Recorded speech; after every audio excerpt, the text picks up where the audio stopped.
At 06:48 hours on August 15, 1943, Major General Charles Corlett watched the first landing craft disappear into fog so thick he lost sight of them before they traveled 200 yards from the Pennsylvania. He had 29,126 men heading toward beaches on Kiska Island. Intelligence told him 5,400 Japanese soldiers were waiting for them in fortified positions. He expected to lose 1,000 men in the first day. Corlett had commanded the assault on Attu 3 months earlier. That island cost 549 American dead in 19 days. The Japanese garrison of 2,900 fought until 28 remained alive.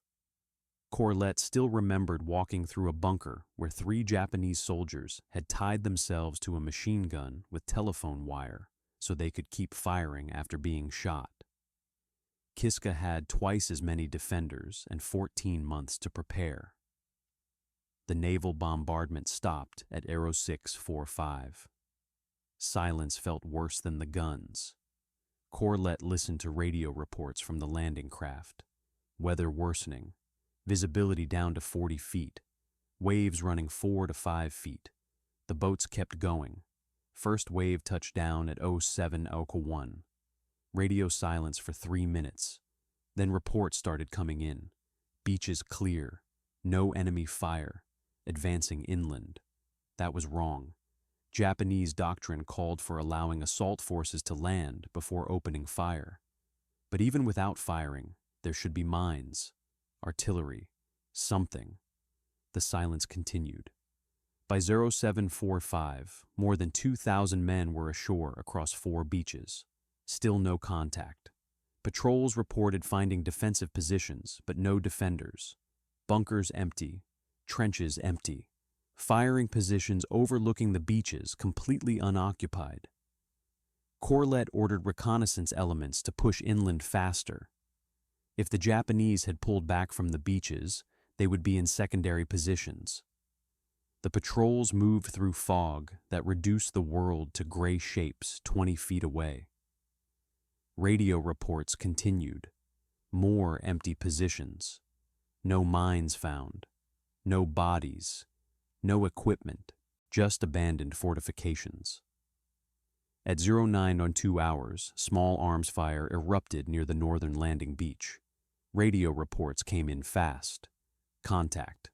Unknown number of enemy. Request artillery support. Corlett approved the fire mission. Shells landed 200 yards inland from the beach. The firing stopped. 15 minutes later, the unit that had called for artillery reported they had taken casualties but made no contact with enemy forces. 3 men wounded.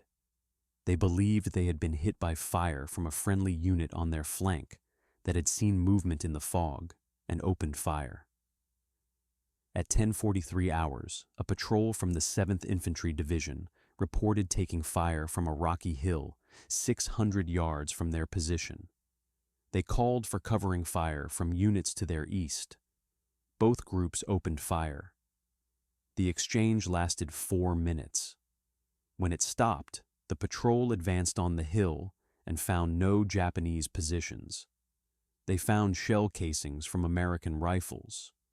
The unit to their east had been firing at them. Corlett ordered all units to hold positions and confirm locations before engaging any targets. The friendly fire was predictable given the conditions. Visibility made identification nearly impossible. Soldiers were trained to shoot at movement. In fog this thick, every shape looked like an enemy, but there were no enemies to shoot at. At 11:56 hours, forward elements reached the main Japanese base camp in Kiska Harbor. They reported empty buildings, cold fires, recent occupation, but no indication of how recent. No Japanese equipment, no Japanese personnel, no signs of fighting, just empty structures. Corlett read the report 3 times. He requested confirmation. The confirmation came back identical. The Japanese camp was abandoned. He ordered aerial reconnaissance to fly the island as soon as weather permitted. He needed to know if this was a tactical withdrawal to interior positions or something else. At 1340 hours, a Canadian unit reported contact with enemy forces in the hills west of their landing beach. Heavy fire from multiple positions. They called for artillery and prepared to assault. Corlett approved the artillery mission. 36 shells landed on the reported enemy positions. The Canadians advanced through the impact zone. They found wreckage of an American supply cache that had been hit by the artillery. The heavy fire they reported had come from another Canadian unit 300 yards to their west, who had also seen movement and opened fire. 2 Canadians were dead, 7 wounded. At 15:07 hours, engineers clearing a path inland triggered what they reported as a Japanese mine. The explosion killed 1 man and wounded 4. When sappers examined the crater, they found fragments of an American Mark II mine. The engineers had been clearing a path through a defensive minefield laid by American forces during an earlier operation. No one had marked the field on current maps. At 16:33 hours, soldiers from the 87th Mountain Infantry engaged what they identified as a Japanese position in heavy fog. The firefight lasted 6 minutes, 4 Americans wounded. When they advanced to secure the position, they found they had been shooting at rocks. The return fire had come from their own support element positioned behind them, who had heard shooting and fired toward the sound. At 18:21 hours, Corlett received the aerial reconnaissance report. Weather had cleared enough for 2 passes over the island. No visible enemy positions, no movement, no signs of recent military activity except for American and Canadian forces. The Japanese base camp showed clear evidence of abandonment. The reconnaissance pilot estimated the camp had been empty for at least 2 weeks based on vegetation growth around buildings. Corlett requested confirmation from submarine patrols that no enemy vessels had been detected leaving the area. The reply came back negative. No surface contacts. No submarine contacts. The naval blockade had been in place for weeks. Nothing larger than a fishing boat had approached or left Kiska. At 19:20 hours, casualties stood at 18 dead and 47 wounded. Every single casualty was from friendly fire, accidents, or American mines. Not 1 Japanese soldier had been seen.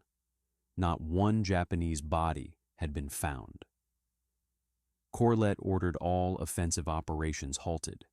He ordered every unit to establish clear perimeters and mark positions to prevent additional friendly fire incidents. He ordered engineers to begin systematic searches for mines and booby traps. He ordered reconnaissance teams to search every structure and position on the island. The search took 3 days. Teams covered the entire island. They found abandoned positions, empty barracks, supply caches with nothing in them, artillery positions with the guns removed, anti-aircraft positions stripped of weapons. Not 1 Japanese soldier, not 1 indication of where they went or when they left. On August 18th, engineers found a submarine dock in a concealed inlet. The dock showed evidence of recent use, deep water, hidden from aerial observation, large enough for multiple submarines to moor simultaneously. The conclusion was obvious, but almost impossible to believe. The Japanese had evacuated the entire garrison by submarine under cover of fog and darkness. More than 5,000 men removed from a fortified island under naval blockade without detection. The evacuation had occurred at least 2 weeks before the American invasion. Possibly longer. Corlett had lost 24 men killed and 50 wounded attacking an empty island. 34,000 troops had assaulted positions that no one defended. The largest amphibious operation in the North Pacific had captured nothing but abandoned buildings and empty bunkers. On August 24th, correlate submitted his after-action report. Final casualty count: 74 dead and wounded. Cause: friendly fire in 52 cases, accidents in 16 cases, mines in 6 cases. Enemy action: 0. The report noted that Japanese forces had successfully evacuated an estimated 5,183 personnel from Kiska Island between July 22nd and July 29th, using submarines and surface vessels that transited during heavy fog. American forces had bombarded the island for 17 days and assaulted it with overwhelming force without ever confirming that defenders were actually present. The report made no recommendations. There were no recommendations to make. Everything had been done correctly according to available intelligence. The intelligence had been completely wrong. Lieutenant Robert Record received his patrol orders at 1847 hours on August 15th. His platoon from Company E, 17th Infantry Regiment, would advance north from their beachhead at 06 roars the following morning. Objective: clear and secure a valley 2 miles inland where aerial reconnaissance had identified possible enemy positions. Rules of engagement: weapons free on confirmed targets. Identification protocols: challenge and password system mandatory before engaging any personnel. The password was Colorado for challenge and Texas for response. Record made sure every man in his platoon knew both words. In the fog that covered Kiska, those 2 words might be the only thing preventing them from shooting Americans. His platoon moved out at 06:03 on August 16th. Visibility was less than 30 feet. The man walking point was barely visible to the man behind him.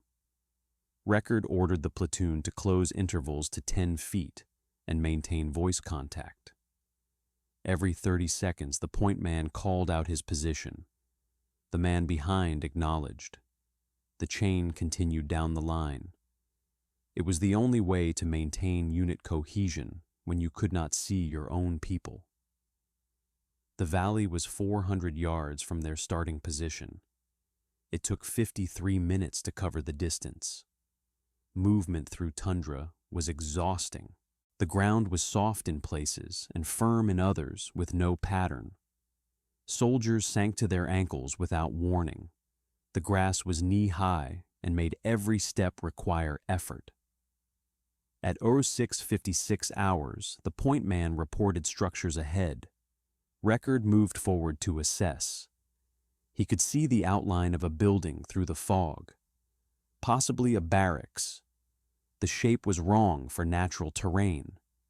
He ordered the platoon to halt and establish a perimeter while he took 3 men forward to investigate. The building was empty. 4 rooms, wooden bunks, a stove, personal items scattered on the floor as if the occupants had left quickly, but no indication of when. Everything was damp from the fog. Nothing was dry enough to determine age. Record called up the rest of his platoon and ordered them to search the surrounding area. They found 2 more structures within 100 yards, both empty, both showing signs of recent occupation, but no signs of fighting. No shell casings, no blood, no bodies, just abandoned buildings. At 07:41 hours, Record reported his findings to company headquarters. The response was immediate. Continue clearing operations, search every structure, mark cleared areas, report any findings. Enemy forces are presumed to be in the interior of the island. Record split his platoon into 2 squads. One would continue searching buildings. The other would establish security positions around the cleared area. Standard procedure for occupation of enemy territory. At 08:09 hours, the security squad reported movement 300 yards to their east. Multiple personnel moving through the fog. No visual identification possible. The squad leader challenged with Colorado. No response. He challenged again. No response. The squad leader requested permission to engage. Record denied the request. Without positive identification of enemy forces, engagement was not authorized. The movement could be another American patrol. The squad leader was ordered to observe and report. The movement continued. The squad leader reported at least 10 personnel moving in patrol formation. Still no response to challenges. Distance now 200 yards. Record was facing a problem with no solution. If the unidentified personnel were Japanese, allowing them to approach closer put his men at risk. If they were Americans, firing on them would cause casualties. The fog made visual identification impossible. The lack of response to challenges suggested enemy forces, but American patrols might not hear challenges at 200 yards in heavy fog. He made the decision based on available information and standing orders. If the unidentified personnel continued to advance without responding to challenges, his security squad was authorized to fire warning shots. If they continued advancing after warning shots, deadly force was authorized. At 08:14 hours, the security squad fired 3 rounds over the heads of the approaching personnel. The response was immediate. The unidentified group dropped to the ground and returned fire. Heavy volume, multiple weapons. Record called for artillery support and reported enemy contact to company headquarters. Grid coordinates, estimated enemy strength at least 10 personnel. Request approved. The firefight lasted 6 minutes, then silence. At 08:23 hours, his security squad leader reported contact broken. Enemy withdrew. No friendly casualties. Record ordered them to hold position until the artillery mission was complete. The artillery arrived at 08:29 hours. 8 rounds of 105 mm high explosive. The shells impacted 300 yards to the east. Smoke rose from the impact zone.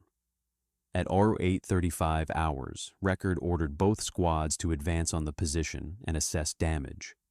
They moved through the impact zone. Shell craters, torn earth, shrapnel damage to vegetation. No bodies, no blood, no equipment. At 08:47 hours, they found the first body, American uniform, 184th Infantry Regiment. The soldier had been hit by rifle fire, 2 rounds to the chest. They found 8 more bodies within 50 yards, all American, all from the 184th Infantry Regiment, all killed by rifle fire. No Japanese casualties, no Japanese equipment, no evidence that Japanese forces had been present. Record had engaged another American patrol. The artillery fire mission he requested had landed on American positions. His warning shots had triggered a firefight between 2 American units who could not see each other well enough to identify uniforms. He reported the situation to company headquarters at 08:51 hours. The response instructed him to mark the position of friendly casualties, continue his assigned mission, and submit a full report after returning to base. There would be an investigation. For now, operations continued. Record had followed every protocol correctly. He had challenged before engaging. He had fired warning shots. He had requested artillery only after taking fire. Every decision matched his training and standing orders. 9 Americans were dead because everything had been done right. At 16:40 hours, Record received new orders from battalion headquarters. All units were to implement enhanced identification procedures effective immediately. No unit would fire without visual confirmation of enemy forces. All patrols would report positions every 30 minutes. Artillery missions required approval from battalion level or higher.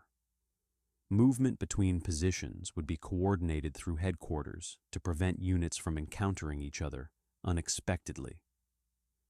Record read the orders twice. They were tactically sound. They were also impossible to implement in the conditions on Kiska. Visual confirmation required visibility. Kiska had no visibility. Position reports required knowing your position. Navigation in fog and volcanic terrain was nearly impossible. The orders were designed to prevent exactly what had happened that morning. They would make things worse. At 17:20 hours, Record received orders to continue his patrol mission. Same objective, same route, new rules of engagement. He gathered his platoon and explained the changes. No firing without visual confirmation of enemy forces. Challenges would continue, but firing was not authorized based solely on lack of response. If they took fire, they were to take cover and request permission to return fire while attempting visual identification of the source. One of his squad leaders asked the obvious question: if someone is shooting at us and we cannot see them, what do we do? Record had no answer that made sense. Take cover, report, wait for permission, try not to die while waiting. The platoon moved out at 17:45 hours. Their orders were to advance 2 miles east and clear suspected enemy positions in the hills above Kiska Harbor. Estimated time to complete mission, 4 hours. At 18:31 hours, they encountered movement 100 yards ahead. Multiple personnel. No visual identification. Record challenged. No response. He challenged again. No response. The movement continued toward their position. Distance now 70 yards. Record could hear voices, but could not make out words. He ordered his platoon to take cover and hold fire. He reported contact to battalion headquarters and requested permission to engage. Battalion headquarters requested visual confirmation of enemy forces before approving engagement. Record responded that visual confirmation was impossible in current conditions. The response was to continue attempting identification and report when confirmation was obtained. The unidentified personnel were now 50 yards away. Record could see shapes moving through the fog. He could not identify uniforms. He could not see weapons. He could see movement and hear voices speaking a language he could not identify. At 40 yards, he challenged again. This time, he heard a response. It was not Texas. It was not English. He requested immediate permission to engage. The request went to battalion headquarters. Battalion requested additional confirmation. Could he identify weapons? Could he confirm Japanese uniforms? Could he verify hostile intent beyond failure to respond to challenges? The unidentified personnel were at 30 yards. Record could see at least 15 individuals. They were carrying what appeared to be rifles. They were moving in a formation that suggested military training. They had not responded correctly to 3 challenges. They were speaking a language that was not English. He requested permission to engage for the 3rd time. Battalion approved the request at 18:37 hours. The unidentified personnel were 20 yards from Record's position. He gave the order to fire. The platoon opened fire at point-blank range. The return fire was immediate and heavy. The engagement lasted 90 seconds. When it stopped, Record ordered ceasefire and called for a casualty report. 3 of his men were wounded, none seriously. He ordered a patrol forward to assess enemy casualties. At 18:41 hours, the patrol reported finding bodies, American uniforms, Canadian patches, 13th Infantry Brigade. They had been a patrol from the Canadian force operating on the western side of the island. They had become disoriented in the fog and crossed into American operational areas. The voices Record heard, speaking a language that was not English, had been French. The Canadians were from Quebec, 11 dead, 6 wounded. Record had waited for permission to engage and followed the new procedures exactly. The delay caused by requesting approval had allowed the Canadian patrol to close to 20 yards before he was authorized to fire. At 20 yards in heavy fog, there was no possibility of identification before weapons were discharged. The old procedures would have allowed him to fire warning shots at 70 yards. The Canadians would have identified themselves or taken cover. The new procedures designed to prevent friendly fire had ensured it happened at closer range with higher casualties.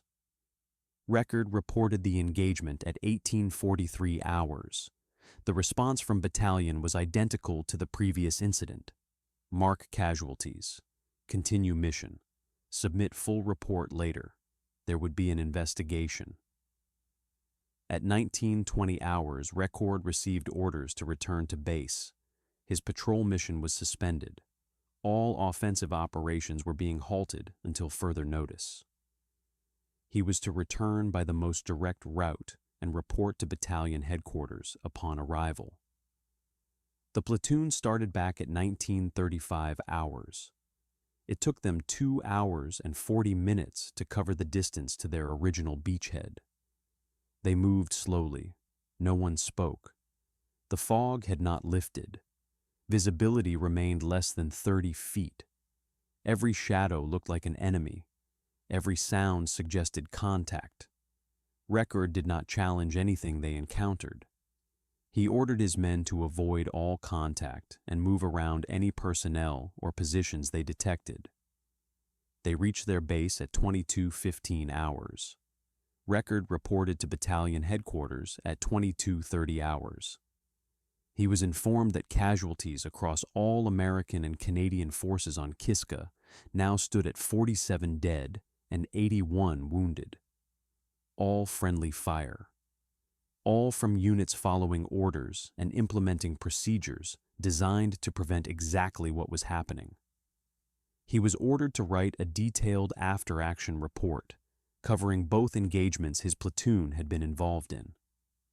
The report would be used in investigations to determine what procedural changes might prevent future incidents. Record wrote the report between 22:45 hours and 01:30 hours. The report was 4 pages. It described both engagements in detail. It noted that all procedures were followed correctly in both cases. It noted that the procedures themselves created the conditions that led to friendly fire. It noted that there were no procedural solutions to the fundamental problem, which was that American forces could not identify each other in the fog and were being ordered to operate in close proximity while searching for an enemy that did not appear to exist. The report made no recommendations. Record had no recommendations to make. He had done everything correctly twice and killed 20 Americans. The procedures had been changed to prevent what he did, and the new procedures had made it worse. There were no right answers. There were no procedures that would work. The problem was not tactical or procedural. The problem was that they were fighting an enemy that was not there in conditions where they could not see anything, and every decision led to Americans killing Americans. He submitted the report at 01:42 hours on August 17th and returned to his platoon. He did not sleep. At 06:00 hours, he received new orders. All patrols suspended. All units to hold current positions. No movement except for essential supply and medical operations. The island would be occupied but not cleared until conditions improved. The order had come 16 hours too late to save the 20 men his platoon had killed. Lieutenant Robert Record submitted his after-action report at 01:42 hours on August 17th, 1943. 4 pages describing 20 dead Americans. He returned to his platoon at 02:10 hours. His men were awake. No one asked about the report. No one asked about the investigation. They already knew what had happened because they had been there. 9 men from the 184th Infantry Regiment killed at 08:20 hours on August 16th. 11 Canadians killed at 18:37 hours the same day. 20 men total, all killed by Record's platoon following correct procedures. At 06:00 hours on August 17th, Record received new orders. All patrols suspended. All units to hold current positions. No movement except essential operations. The island would be occupied but not cleared until visibility improved.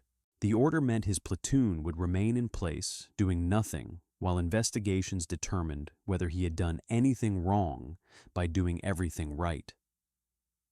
The fog lifted on August 22nd. For the first time in 7 days, visibility extended beyond 100 feet. Record could see the volcanic peaks of Kiska. He could see the harbor. He could see the positions his platoon had occupied for 6 days. He could not see the locations where the 20 men died because those positions were 2 miles away and there was nothing marking them. On August 24th, Record was informed that the investigation into both engagements had concluded. No disciplinary action would be taken. He had operated within orders and made reasonable decisions based on available information. The friendly fire casualties were attributed to conditions rather than failures. The investigation recommended enhanced communication protocols and improved weather forecasting for future operations. Record received the news at 14 hours. At 14:30 hours, he received orders for his next assignment. His platoon would participate in the final survey of Japanese positions on the island. They would catalog fortifications and search for any remaining equipment or intelligence materials. Standard occupation duties. The assignment made no sense. There were no Japanese on Kiska. Everyone knew that now, but the orders existed and orders were followed. Record's platoon spent 3 days searching empty bunkers and abandoned positions. They found concrete fortifications that could have held against sustained assault. They found artillery positions with perfect fields of fire overlooking the American landing beaches. They found underground barracks that showed no evidence of combat damage. Not one of these positions had been occupied when American forces landed. The Japanese had left them intact and departed weeks earlier. Record had killed 20 men searching for an enemy that was already gone. The investigation had concluded this was no one's fault. On August 28th, the 17th Infantry Regiment departed Kiska. Record stood on the deck of the transport ship, watching the island disappear into fog. He had been on Kiska for 13 days. His platoon had engaged in 2 firefights, 20 enemy killed, 0 friendly casualties. That was how it would appear in the records because the 184th Infantry Regiment and the Canadian 13th Infantry Brigade were not enemy forces, and therefore the men his platoon killed were not recorded as killed by his platoon. They were recorded as killed in action during operations on Kiska Island. The distinction mattered for reports. It changed nothing about the fact that they were dead. Major General Charles Corlett remained on Kiska until August 31st, overseeing the final phase of the operation. On August 30th, he received the complete casualty report: 71 dead, 195 wounded. The report included detailed analysis of each casualty, cause of death, location, unit involved, time of incident. Corlett read through every entry. Private James Morrison, 184th Infantry Regiment, killed by rifle fire at 08:20 hours August 16th, during engagement with unidentified personnel later determined to be friendly forces. Private John Hayes, 184th Infantry Regiment, killed by rifle fire at 08:20 hours August 16th, during engagement with unidentified personnel later determined to be friendly forces. The entries continued. 9 men killed in that engagement. 11 men killed in a second engagement at 18:37 hours. 23 men killed when an American unit fired on another American unit at 0234 hours, August 19th. The list covered 3 pages. Every casualty had occurred because American or Canadian forces encountered other American or Canadian forces in conditions where identification was impossible and procedures required engagement. Every casualty had resulted from correct implementation of tactics and doctrine. Every casualty could have been prevented by not conducting the operation. The operation could not have been prevented because intelligence indicated the island was occupied by Japanese forces, and occupied enemy territory must be assaulted. The intelligence had been wrong. The procedures had been correct. The casualties were real. Corlett signed the after-action report on September 3, 1943. The report described Operation Cottage as a successful amphibious assault and occupation of enemy-held territory. The report noted that enemy forces evacuated prior to American landing. The report noted that casualties resulted from friendly fire during clearing operations in low visibility conditions. The report made 3 recommendations regarding weather forecasting, communication protocols, and intelligence gathering. The report did not state that the operation should have been called off when the first patrols found empty positions. It did not state that offensive operations should have been halted sooner. It did not state that 71 men died for nothing. These statements had no place in an after-action report. After-action reports documented what happened and recommended improvements. They did not question whether what happened should have happened. The report was classified secret and forwarded to higher headquarters. Corlett received no response indicating whether the report was read or whether the recommendations would be implemented. The Aleutian campaign was complete. American forces controlled all territory. The war continued elsewhere. On September 15, 1943, the families of American soldiers killed on Kiska began receiving telegrams. The War Department regrets to inform you that your son, Private James Morrison, was killed in action on August 16, 1943, during operations to liberate American territory from Japanese forces. He died serving his country. His sacrifice will not be forgotten. Private Morrison's mother received the telegram at her home in Ohio. She was informed that her son had been killed in action. She was not informed that he had been killed by American forces. She was not informed that no Japanese soldiers were present when he died. She was not informed that he died because another American unit fired on his patrol in heavy fog. The telegram stated "killed in action," and that was technically accurate. He had been killed during action. The nature of that action was not specified. 24 Canadian families received similar notifications. 47 American families received similar notifications. The notification stated that their sons and husbands had died during the liberation of Kiska Island. The notifications did not explain that the island was empty when they died. The notifications were true in every detail they included and false in what they omitted. Lieutenant Robert Record remained with the 17th Infantry Regiment for the remainder of the war. He participated in operations in the Marshall Islands and the Philippines. He was promoted to captain in 1944. He received the Bronze Star for actions on Leyte. He never mentioned Kiska in official contexts. He submitted required after-action reports for subsequent operations. The reports were professional and detailed. None mentioned that he had killed 20 men on an empty island following correct procedures. Record was discharged in 1946. He returned to Oregon.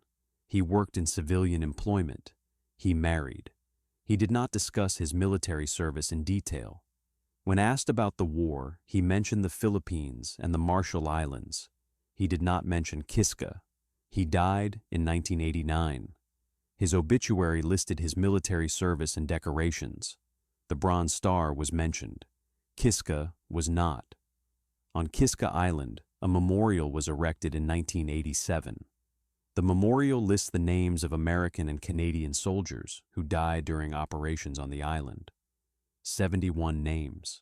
The memorial describes them as casualties of the Battle of Kiska, killed in action during the liberation of American territory from Japanese occupation. The memorial does not state that they were killed by Allied forces. The memorial does not state that no Japanese forces were present. The memorial states that they gave their lives for their country. Private James Morrison's name is on the memorial. His mother never saw it. She died in 1967, believing her son had been killed fighting Japanese soldiers. That belief was based on the telegram she received in 1943. The telegram was accurate in what it stated. It did not state everything. The Japanese forces that evacuated Kiska completed the operation between July 22nd and July 29th, 1943. They used submarines and surface vessels operating during heavy fog. They removed 5,183 personnel without losing a single soldier. American naval forces blockading the island detected nothing. The evacuation was complete 3 weeks before American forces landed. The commander of the Kiska garrison, Colonel Yasuyo Yamasaki, organized the withdrawal. He had commanded forces on Attu, where he fought until his position was hopeless, and then led a final attack that killed him and his remaining soldiers. That was doctrine. On Kiska, he received orders to evacuate rather than fight to the death. He followed the orders. His garrison removed all equipment of military value. They left the fortifications intact because fortifications cannot be moved. They maintained radio broadcasts until August 12th to suggest continued presence. Then they went silent. American forces bombarded the island for 17 days after the Japanese left. American forces assaulted the island with 34,426 men on August 15th. American forces suffered 71 dead and 195 wounded, occupying an island that no one defended. The operation was classified as successful because it achieved its objective of denying Kiska to Japanese forces. The fact that Japanese forces had already denied themselves Kiska by leaving was noted, but did not change the classification. Lieutenant Robert Record left Kiska on August 28, 1943. He left behind 20 men his platoon had killed. Their bodies had been recovered and would be sent home for burial. Their families would receive flags and notifications of death in action. The locations where they died would not be marked. The circumstances of their deaths would not be explained fully. They would be remembered as casualties of the Battle of Kiska. Record left knowing he had followed every procedure correctly and killed 20 men. He left knowing the procedures had been changed to prevent what happened, and the changes made it worse. He left knowing there were no procedures that would have prevented it, because the fundamental problem was not procedural. The problem was that American forces had assaulted an empty island in conditions where they could not see each other, and every decision led to Americans killing Americans. He left knowing that no investigation or report or recommendation would bring back the 20 men. He left knowing that everything had been done correctly. He left Kiska on a transport ship in clear weather. The fog had lifted. The island was visible from end to end. Every position could be seen clearly. The visibility came 6 days too late for the 20 men who died when no one could see anything.